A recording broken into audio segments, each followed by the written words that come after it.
There are certain games that feel like a turning point, not just for the industry, but for you. Games that made you sit differently while playing them. Games that made the room feel quieter. Games that didn't feel like toys anymore. For a lot of players in the mid-1990s, that moment arrived with Resident Evil. Before Resident Evil, horror in games often meant monsters and jump scares, but it rarely meant atmosphere. It rarely meant tension that lingered. It rarely meant silence. Resident Evil began quietly. A mansion, a fixed camera, footsteps echoing against the floor. It didn't throw you into chaos immediately. It let you breathe. And then it made that breathing uncomfortable. The first thing that stood out wasn't the zombies. It was the pace. You didn't sprint through corridors. You walked carefully. The tank controls felt deliberate. Turning took effort. Aiming took time. Every action had weight. And that weight changed how you played. You didn't rush forward confidently like in action games. You hesitated. You listened. You questioned whether opening the next door was a good idea. Even the door animations mattered. Those slow black transitions between rooms weren't just technical loading screens. They were tension machines. Each time a door creaked open, there was a moment of uncertainty. What's on the other side?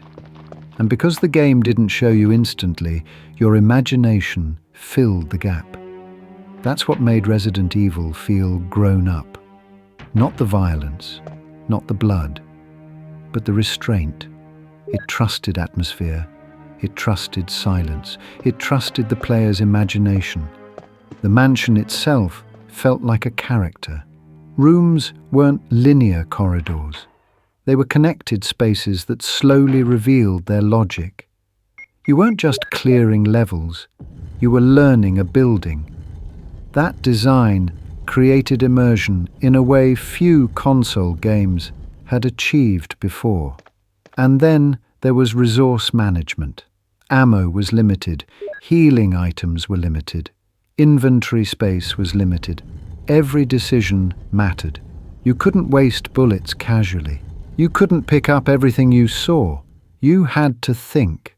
And that thinking created tension far deeper than constant action ever could.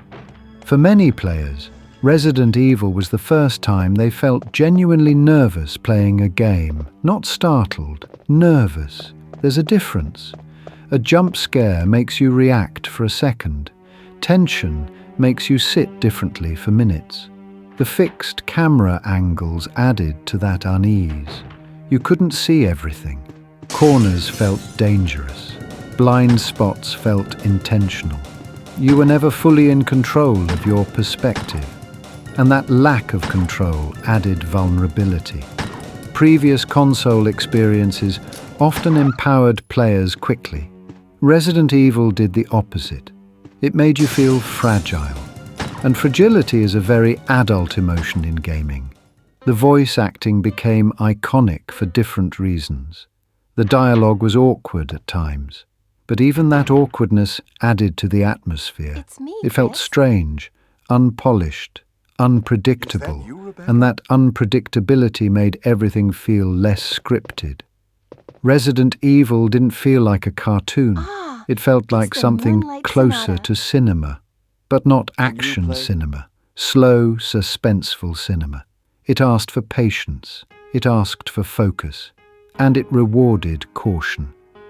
For players who had grown up on faster, more colourful games, this felt like a shift. It felt like a graduation. You weren't just playing for fun, you were enduring, you were surviving. The puzzles added another layer. They weren't frantic, they were methodical. Find an item, unlock a door, discover a clue. The mansion slowly unfolded like a mystery rather than an obstacle course. And that mystery created investment. You wanted to understand what was happening, not just defeat it. There's also something specific about playing Resident Evil in the 90s. The room was darker, The TV glow was softer, there were fewer distractions, and the sound design filled that silence. Footsteps, distant groans, wind through corridors, every audio cue mattered, because silence in horror is never empty, it's anticipation. Resident Evil didn't overwhelm players with constant enemies. It spaced them carefully. It let tension build, and that pacing made each encounter meaningful. The first zombie you met didn't feel disposable. It felt shocking.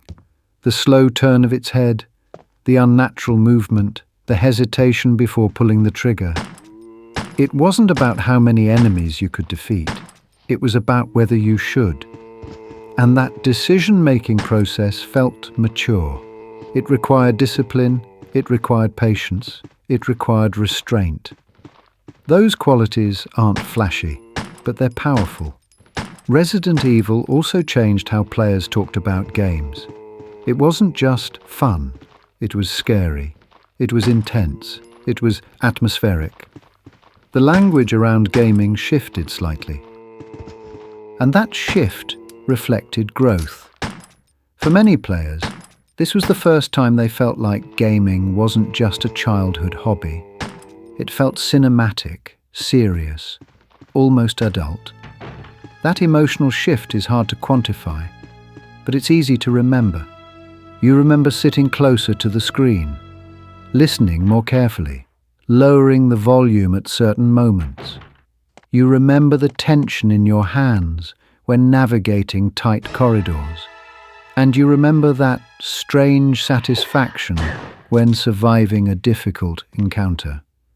Not because it was explosive, but because it was controlled. Resident Evil didn't rush you, it slowed you down. And slowing down forced you to engage differently. Looking back now, the graphics are dated. The character models are angular, the backgrounds are pre-rendered, but the atmosphere still works. Because atmosphere isn't built on polygon count, it's built on pacing, and pacing ages better than technology. Resident Evil proved that horror in games didn't need constant chaos. It needed vulnerability, it needed silence, it needed restraint. And that restraint made it feel grown up. Not because it excluded younger players, but because it demanded emotional maturity. It demanded patience over impulse. It demanded caution over aggression. It demanded thought over reaction. For many players, that was new, and new experiences linger. Resident Evil wasn't the first horror game, but it was the first horror game that made a lot of players feel different while playing it. Quieter, more careful, more aware. It felt like stepping into a space that wasn't designed to entertain casually. It was designed to unsettle thoughtfully. And that's a powerful shift. Because growing up in gaming isn't about difficulty spikes or darker themes. It's about emotional tone. Resident Evil changed tone. It changed how living rooms felt at night. It changed how players approached movement. It changed expectations. And for many, it marked the moment gaming stopped feeling purely playful and started feeling immersive. It wasn't just about surviving zombies. It was about surviving tension, and that tension made it unforgettable.